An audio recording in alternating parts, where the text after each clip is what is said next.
سیدنا معاویہ رضی اللہ عنہ کے بعد جب یزید تخت نشین ہوا ہے اور یزید نے بیعت کے لیے سب کو خط لکھے، گورنروں کو اور پیغامات بھیجے، تو مدینہ میں جو گورنر ہے وہ ولید بن عتبہ بن ابی سفیان ہے۔ یہ یزید کا رشتے میں تو ایک چچے کی حیثیت لگتی ہے۔ جب ان کے پاس خط آیا کہ سب مدینہ کے بڑوں سے بیعت لو، ان میں حضرت حسین کا رتبہ بہت بڑا رتبہ ہے۔ سیدنا حسین ابن علی رضی اللہ عنہ کی بیعت کے سلسلے میں بلایا گیا، عبداللہ بن زبیر کو بلایا گیا۔ عبداللہ بن زبیر نے تو فرمایا میں مصروف ہوں، وہ مکہ شریف چلے گئے تھے۔ حضرت حسین نے فرمایا مجھے آپ سوچنے کی مہلت دیں۔ میرے دوستوں میں یہاں ایک ساتھ جملہ کہتا جاؤں، حضرت حسین رضی اللہ عنہ نے جو سوچنے کی مہلت دی ہے، وہاں سے مکہ مکرمہ کا سفر کیا ہے۔ یہ جو مکہ آئے ہیں، حضرت حسین نے بیعت سے انکار کر کے مکہ مکرمہ آئے اور وہاں سے کربلا اور وہاں سے عراق تشریف لائے ہیں۔ اس پر ایک غلط فہمی اپنے ذہن سے نکال لیں۔ آج یہ غلط فہمی پھیلائی گئی ہے کہ حضرت حسین کا یہاں سے نکلنا یزید سے لڑائی کے لیے تھا، یہ جہاد کے لیے تھا، یوں نہیں ہے۔ میں بتاؤں گا یہ سفر کیوں ہے، لیکن پہلے میں اس غلط فہمی کو ختم کر دوں۔ اگر یہ جہاد کے لیے تھا، اگر اس وقت لڑائی کے لیے تھا، تو حضرت حسین اپنی بیوی بچوں کو ساتھ لائے ہیں یا نہیں لائے؟ بولیے، گھروں کی خواتین کو لائے ہیں یا نہیں لائے؟ خواتین کو ساتھ لے کر جہاد کیا جاتا ہے۔ آج کشمیر کے حالات خراب ہیں، جب ابھی بارڈر پہ جانے کا حکم آ جائے تو ہمارے فوجی اپنی بیوی بچوں کو لے کر جائیں گے؟ بولیے، تو یہ بیوی بچوں کو ساتھ لے کر کیوں گئے؟ تاریخ کو مسخ کیوں کرتے ہو؟ جھوٹ کیوں بولتے ہو؟ حقیقت بتائیں کہ کس لیے نکلے تھے۔ حضرت حسین کا موقف یہ تھا، یزید خلافت کا اہل نہیں ہے، اور ٹھیک موقف تھا ان کا، ہم تائید کرتے حضرت حسین کے موقف کی۔ حضرت حسین اس لیے نکلے تھے کہ یزید کے معاملے کو دیکھا جائے، ابھی جو لوگ بیعت کر رہے ہیں ان کو روک دیا جائے تاکہ اس کی خلافت منعقد نہ ہو سکے۔ وہ اس وجہ سے نکلے، اس جگہ سے سفر کیے۔ یہ تو اس کے بعد ظالموں نے راستے میں شہید کر دیا، اور یزید سے ظالم فاسق اور فاجر نے بدلہ نہ لے کے خود کو قاتلوں کی صف میں ٹھہرا دیا، اب وہ اس سے بھی برا بن گیا ہے۔ یہ تو اور بات ہے، لیکن یہ سفر لڑنے کے لیے نہیں تھا، یہ سفر حالات کے معلوم کرنے کے لیے، اپنے ساتھ عوام کو ملانے کے لیے تھا، یہ لڑنے کا سفر نہیں تھا۔ یہ اور بات ہے کہ ظالموں نے ظلم کیا ہے، ورنہ حسین ابن علی نکلتے تو حسین حیدر کا بیٹا ہے، بزدل نہیں ہے، بہادر کا بیٹا ہے، نڈر اور دلیر ہے۔ وہ شام کا رخ کرتا اور یزید کے ساتھ دو دو ہاتھ کر دیتے۔ یزید تو مکے میں تو نہیں بیٹھا تھا، یزید کربلا میں تو نہیں تھا۔ تو یہ ایسی بات دنیا میں پھیلا دی گئی۔ میں سمجھتا ہوں یزید قتل حسین میں شریک ہے، فاسق فاجر ہے، نہ میرا اس سے کل واسطہ نہ آج واسطہ، بلکہ امیر شریعت سید عطا اللہ شاہ بخاری کی زبان میں کہوں، کوئی مسلمان خود کو یزید نہیں کہلوا سکتا۔ لیکن اس کا مطلب یہ نہیں ہے کہ حضرت حسین کے سفر پہ جھوٹا الزام لگا دیا جائے۔ دیکھو، مخالف جتنا بھی ہو لیکن بولنا تو سچ چاہیے۔ یزید ظالم بنا ہے قتل حسین کے بعد، یزید غلط بنا ہے قتل حسین کے بعد۔ یہ نہ کہنا کہ پہلے قاتل تھا، ابھی تو حضرت حسین زندہ سلامت موجود ہے، تو پہلے قاتل کیسے تھے؟ حضرت حسین ابن علی کا سفر ہوتا ہے مدینہ منورہ سے مکہ معظمہ۔ مکہ معظمہ میں آ کر انہوں نے حالات تسلیم کیے، دیکھا، پتہ چلا، کہا مجھے تو عراقیوں نے خط لکھے ہیں اور خطوں کے ڈھیر آئے ہوئے ہیں، لہٰذا مجھے ان کے پاس جانا چاہیے کہ بات کیا ہے۔ اگر یہ میری بات کی وجہ سے راہ ہدایت پہ آتے ہیں تو بالکل ٹھیک ہے۔ سیدنا حسین ابن علی رضی اللہ عنہ کو مشورہ دیا جاتا ہے، حضرت عمر کا بیٹا عبداللہ مشورہ دیتا ہے، حضرت عباس کا بیٹا عبداللہ مشورہ دیتا ہے، حضرت زبیر کا بیٹا عبداللہ مشورہ دیتا ہے۔ یہ عبداللہ بن عباس، عبداللہ بن زبیر اور حضرت عبداللہ بن عمر رضی اللہ عنہم یہ مشورہ دیتے ہیں۔ عراقی بڑے ظالم ہیں، وعدے کے بڑے کچے ہیں، یہ پکے لوگ نہیں ہیں، آپ کو ان کے پاس نہیں جانا چاہیے، آپ جس شخصیت کو لوگ ضائع کر دیں گے، آپ کے ساتھ دھوکہ کریں گے۔ حضرت حسین فرماتے ہیں میرے پاس اتنے خطوط آئے ہیں، اب انکار کی گنجائش کیا؟ سینکڑوں کی تعداد میں خط تھے۔ تو ان بزرگوں کے اصرار پر حضرت حسین نے فرمایا ٹھیک ہے میں جاتا نہیں ہوں، لیکن پہلے میں اپنے چچا زاد مسلم بن عقیل رضی اللہ عنہ کو بھیجتا ہوں کہ وہ جا کر دیکھیں وہاں کے حالات کیا ہے، اگر حالات موافق ہوئے تو میں چلا جاؤں گا، ورنہ نہیں۔ کہا جی بالکل ٹھیک ہے۔ حضرت حسین نے بندہ بھیجا ہے۔ جب یہ وہاں پہنچے اس وقت تک یہ کوفی بے ایمان نہیں ہوئے تھے، اس وقت تک یہ وعدہ خلاف نہیں ہوئے تھے، اس وقت تک یہ بے وفا نہیں ہوئے تھے۔ انہوں نے مسلم بن عقیل کے ہاتھ میں بیعت کر کے باقاعدہ حمایت کا یقین دلایا. ان کا جوابی خط آیا. حضرت حسین نے ان سب انکار کرنے والے دوستوں کو دکھایا کہ اب کوئی انکار کی گنجائش بچی؟ اجی نہیں بچی. حضرت حسین کا سفر شروع ہوتا ہے. جب سیدنا حسین ابن علی سفر شروع کرتے ہیں، عین اس وقت یزید کی طرف سے گورنر کوفے کا تبدیل کر دیا جاتا ہے. سیدنا نعمان ابن بشیر رضی اللہ عنہ جو صحابی تھے، یزید نے خیانت کرتے ہوئے ان کو ہٹایا. اس کی جگہ ایک ظالم عبید اللہ بن زیاد کو بھیجا. وہ آیا تو عبید اللہ بن زیاد کا ظلم مشہور تھا. کوفی پہلے سے ہی آدھے جو ہے نا کیا کہتے ٹانگیں اپنی کپوا چکے تھے اور بالکل کانپ رہی تھی. انہوں نے ابن زیاد کے ڈنڈے کے ڈر کی وجہ سے وہ بیعت مسلم بن عقیل کے ہاتھ پہ حسین کے ساتھ وفا والی توڑ دی ہے. سنیں یہ کڑی کے ساتھ کڑی جڑی کیسے ہے. اب بیٹ ٹوٹ چکی ہے، کمیونیکیشن کا کوئی نظام نہیں ہے، کوئی موبائل فون نہیں ہے، کوئی میسج چیٹنگ سروس نہیں ہے، کوئی آن لائن کوریج نہیں ہے کہ بتا دیا جائے جس جگہ آپ جا رہے ہیں ان کو اچھا سمجھ کے اب وہاں حالات یکسر بدل چکے ہیں. جب مقام زبالہ پہ حضرت حسین پہنچتے ہیں، ادھر جس شخص شاعر سے ملاقات ہوئی ہے، بعضوں نے اس کا نام فرزدق لکھا ہے، اس نے کہا تھا اے حسین ابن علی، میرا تجربہ یہ ہے کہ کوفیوں کے شاید دل آپ کے ساتھ ہو لیکن تلواریں ابن زیاد کے ساتھ ہوں گی. بہرحال حضرت حسین قریب جب وہاں پہنچتے ہیں تو پتہ چلتا ہے کہ مسلم ابن عقیل جس کو میں نے وہاں کے حالات معلوم کرنے کے لیے بھیجا تھا، اس عظیم شخصیت کا بے دردی سے قتل کر دیا گیا ہے. وہ شہید ہو چکے ہیں. ان کے بچوں کے ساتھ اور ان کے ساتھ جو ظلم ہوا ہے نا، میرے پاس لفظ نہیں ہے میں اس پر کلام کر سکوں. جس ظلم ان ظالموں نے شہید کیا ان کو، اور پھر اس کی سزا ابن زیاد کو ملی ہے. میں ابن زیاد پر آگے بات کروں گا کہ اس کا حشر ہوا کیا تھا.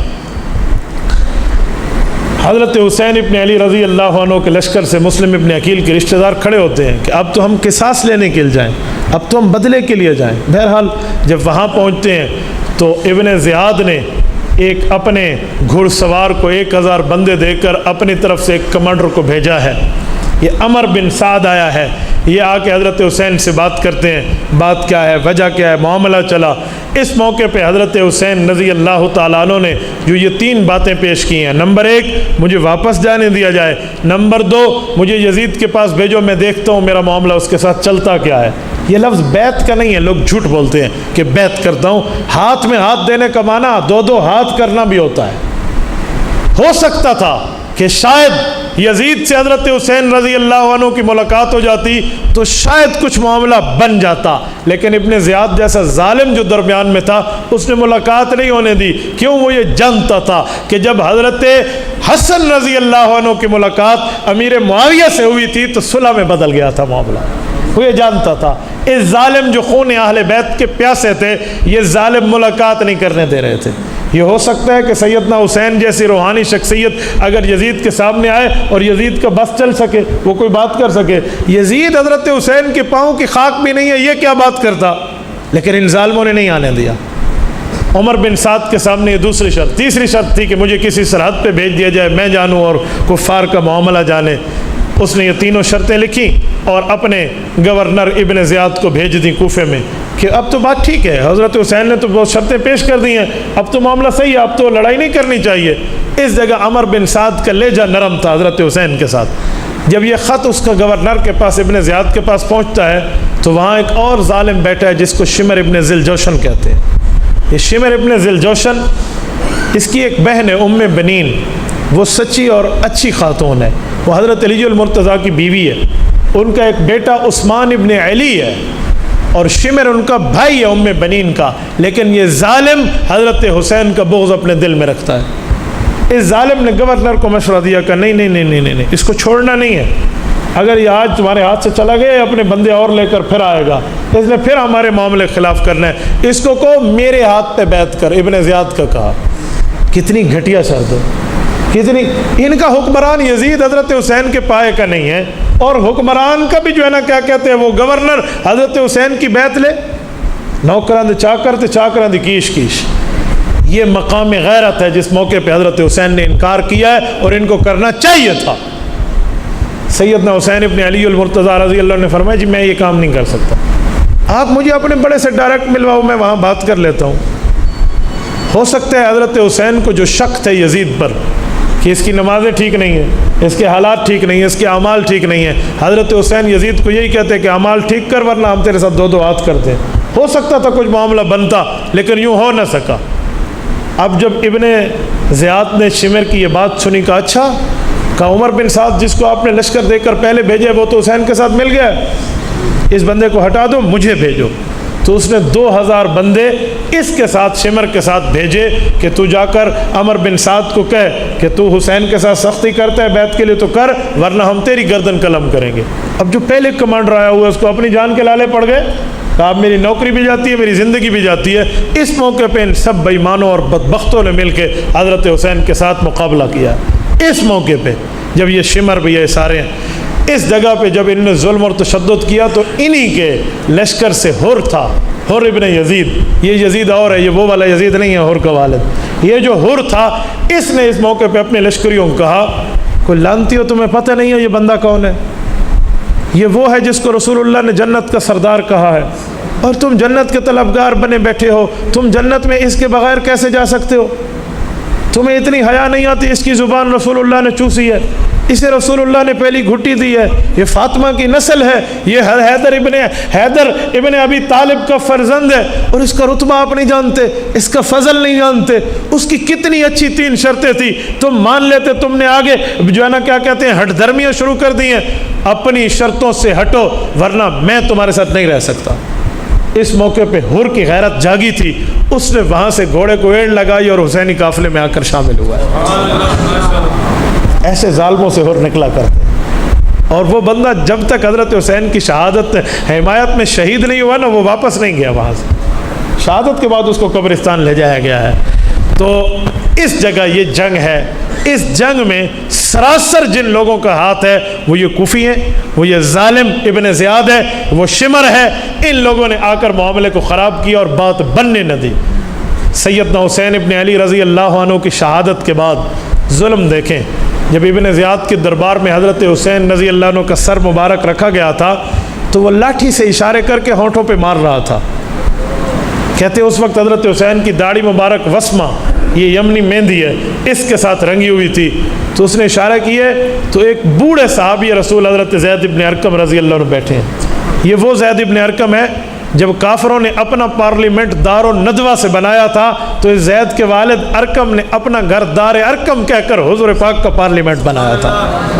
یہ اس وقت بہت بوڑھے تھے، انہوں نے کہا یا ابن زیاد، اللہ اکبر، ترمذی میں لفظ موجود ہے، کہا ظالم عارض عن قضیبک ولقد رأیت رسول اللہ صلی اللہ علیہ وسلم مرارا یلازمہ، کہا اپنی اس لاٹھی کو اے بدبخت یہاں سے ہٹا دے، میں نے ان ہونٹوں کو کئی بار رسول اللہ کو چومتے دیکھا، کئی بار حضور پاک علیہ السلام کو چومتے دیکھے، اپنے یہاں سے ہاتھ ہٹا لو۔ اس کے بعد ان ظالموں کو ظلم دیکھیں، انہوں یہ لشکر شام بھیجا ہے یزید کے پاس۔ یزید کی سب سے بڑی خامی جو اس کو برباد کر کے لے گئی ہے اور دنیا آج یزید پر جو ہے نا کیا کہتے ہیں تف کر رہی ہے، اس کی بنیادی وجہ یہ ہے جب اس کو قتل حسین کی خبر ملتی ہے تو اس کو چاہیے تھا یہ ان قاتلین کا کلا کما کرتا، یہ حضرت حسین رضی اللہ عنہ کے قتل کا بدلہ لیتا، نواز رسول کی شہادت، ان سب کے خونوں سے حسین کا پسینہ افضل تھا، کوئی عام بات تو نہیں تھی، لیکن اس نے کیا بدلہ لیا ہے؟ صرف لان تان بدلہ ہوتی ہو تم ظالموں کو اللہ ذلیل کرے ہو، کیا کر دیا، یوں کہہ کے یزید نے بات ختم کی ہے۔ اس سے سمجھ آتا ہے کہ تو اندر سے قاتلوں کے ساتھ ملا ہوا ہے، اس سے سمجھ آتا ہے کہ تیرے معاملے خراب ہیں، اس نے تو کچھ نہیں کیا وہاں۔ حالانکہ جب اہل بیت کی خواتین یزید کے محل میں گئی تھی تو اہل بیت کی خواتین میں سیدہ زینب رضی اللہ عنہا حضرت حسین کی بڑی بہن موجود ہیں، حضرت علی کی بڑی بیٹی ہیں، یہ جب یزید کی بیوی سے ملتی ہیں تو یزید کی بیوی کی چیخیں اور آہیں سنتے لوگ نظر آتے ہیں، وہ رونے لگ گئی، گھر میں کوہرام مچ گیا کہ یہ ہوا کیا ہے۔ بلکہ بعض تواریخ نے لکھا ہے کہ یزید کی بیوی اپنے سر سے دوپٹہ ڈالنا بھول گئی تھی، اس کے دربار میں آ کے کہا تھا یہ کیا قیامت برپا کر دی ہے تم نے؟ تو اس موقع پہ اس نے یزید نے اپنی چادر اٹھا کے بیوی کے سر پہ رکھی، کہا تو گھر جا، ہم معاملہ سنبھال لیں گے، لیکن کوئی نہیں سنبھالا، ان لوگوں نے کوئی نہیں سنبھالا۔ یہ ابن زیاد جیسا ظالم ہے جس نے یہ کام کیا ہے۔ اور رب نے اس لانتی کے ساتھ جو حشر کیا وہ یاد رکھے گا. یہ مختار ثقفی کے ہاتھوں قتل ہوا ہے اور اس کا سر اسی جگہ جس جگہ اس نے حضرت حسین کا سر رکھ کے لاٹھی ماری تھی اسی گورنر ہاؤس میں مختار ثقفی کے سامنے اس ابن زیاد کا سر رکھا گیا تھا. اور اس کی لاش کو اس کے اوپر اس نے یہ کیا کہتے ہیں باولے کتے چھوڑ دیے تھے اور کتوں سے اس کا گوشت نچوایا تھا. یہ ظالم بچے نہیں ہیں. پھر ان کے ساتھ فردن جو معاملہ ہوا ہے پھر مختار ثقفی کے ساتھ یوں ہوا ہے. پھر اس کا سر اسی جگہ رکھا گیا جس جگہ ابن زیاد کا رکھا گیا. ان سب ظالموں کے ساتھ یوں پے در پے ہوا ہے. اور اس موقع پہ ان ظالموں کو حضرت زینب رضی اللہ عنہا نے جو ان کے خلاف دعا کی ہے وہ تاریخ کے انمٹ نقوش ہیں. حضرت زینب نے فرمایا تھا میرا بھائی قرآن کا حافظ، میرا بھائی قرآن کا قاری، تم نے میرے بھائی کا خون بہایا، ناجائز بہایا، نہ حق بہایا. رب نہ تمہیں قرآن نصیب کرے بلکہ اللہ رب العزت تمہیں ذلیلت اور ذلیل بنا کر دنیا میں پیش کرے. وہ وقت اور یہ وقت قاتلین کو قرآن کا حساب اور قرآن کی دولت نہیں ملی. یوں قرآن کی دولت سے نہ قاتلین حسین میں قاری کوئی ہے نہ قاتلین حسین میں حافظ کوئی ہے. اس سیدہ کی بد دعا ہے، اس سیدہ کا جملہ ہے. وہ جو جملہ کہہ گئی تھی کہ میرا حافظ تم نے مارا، تمہارا حافظ کوئی نہ ہو. میرا قرآن کا قاری شہید کیا، تمہارے قرآن کے ساتھ واسطہ کوئی نہ ہو. اور وہی ہوا ہے. یہ وہی ہوا جو ان کے ساتھ تاریخ میں جو ہوا ہے وہ دنیا نے دیکھا ہے. آج ان کے نام لوگوں کو بتاؤ تو لوگ جانتے نہیں ہیں، لیکن حسین کل بھی زندہ باد تھا، حسین آج بھی زندہ باد. حسین یزید کے سامنے نہیں جھکا تو ان یزیدیوں کے سامنے کیسے جھکے گا. اور میرے دوستو یہ 10 محرم الحرام عصر کی نماز سے پہلے کا ٹائم ہے، سن 61 ہجری ہے. سیدنا حسین رضی اللہ تعالیٰ عنہ کی عمر 54 سال ہے اس ٹائم. 54 سال، ایک روایت میں آتا ہے 58 سال ہے. اتنی عمریں ہیں. سیدنا حسین ابن علی رضی اللہ تعالیٰ عنہ کے ساتھ ان لوگوں نے اس لشکر میں یہ کام کیا ہے. یہ جو دنیا میں پھیلایا جاتا ہے نا کہ اہل بیت کی خواتین نے سروں سے چادریں اتار لی تھی، اس جھوٹ جیسا دنیا میں کوئی اور جھوٹ نہیں ہے. یہ زینب اہل بیت کی وہ اہم ترین شخصیت ہے جس نے اپنی ماں فاطمہ سے حیا سیکھا ہے. وہ فاطمہ جس نے فرمایا تھا میرا جنازہ رات کو اٹھے غیر محرم کی نظر بھی میرے جنازے کی چادر پہ نہ پڑے. یہ اس کی بیٹی ہے، اسے سر ننگا نہ کہو. یہ شہادت حسین سے بڑے ظلم کی بات کر رہے ہو. وہ تو مردوں کا مسئلہ تھا، یہ عورتوں کا مسئلہ ہے. ان عورتوں نے حیا کی چادر اپنے اوپر سے اتار لی ہے تو پھر دنیا میں کون ہے جس کے سر پہ حیا کی چادر ہے؟ اوے حیا تو ان کے گھر کی لونڈی ہے. اوے حیا تو ان کے گھر سے دنیا میں تقسیم ہوتا ہے. اور آپ کو اس نے سر سے نعوذ باللہ دوپٹہ نکال کے آہو فغاں شروع کر دی تھی. یہ اہل بیت اور شہادت حسین کے نام پہ دھبا ہے. اس کا حقیقت سے ٹکے کا کوئی واسطہ نہیں ہے. اور یہ فاطمہ کی شہزادی ہے، یہ علی المرتضیٰ کے سینے پہ کھیلنے والی اس کی اولاد ہے. اس کے لیے جملہ کہتے ہیں کہ اس نے سر سے چادر اتار لی ہے. اگر اس جگہ بھی آپ کو یہ جملہ کہنا ہے تو پھر تمہارا دل ہے، یہ اہل سنت والجماعت کا دل نہیں ہے. شہادت کا یہ معنی تھوڑے ہے کہ جو مرضی ہے جھوٹ بولتے چلے جاؤ، جو مرضی ہے تم کہتے چلے جاؤ، جو مرضی ہے اہل بیت کے خلاف بکتے چلے جاؤ. یوں نہیں ہے میرے دوستو، یوں نہیں ہے. یہ ان پر الزام ہے. انہوں نے حیا کی چادر رکھی ہے اور امت کو حیا کا درس دے کر گئے ہیں.